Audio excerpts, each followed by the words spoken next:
Hi guys, my name is Sarah, and this is the Rollerball challenge I created.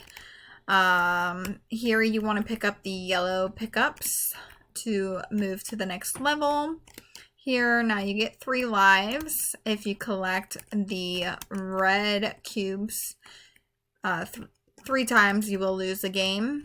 This is clue level 2. As you can tell, it gets a little more complicated. With the barriers and the moving objects. Now you get to level 3, and you can see here there are the red pickups that match the floor, which can be a little tricky here. So this is what it's going to look like when you win the game.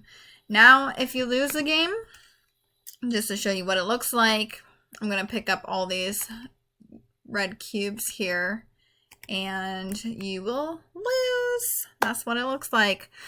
You have 0 lives. Hope you enjoy.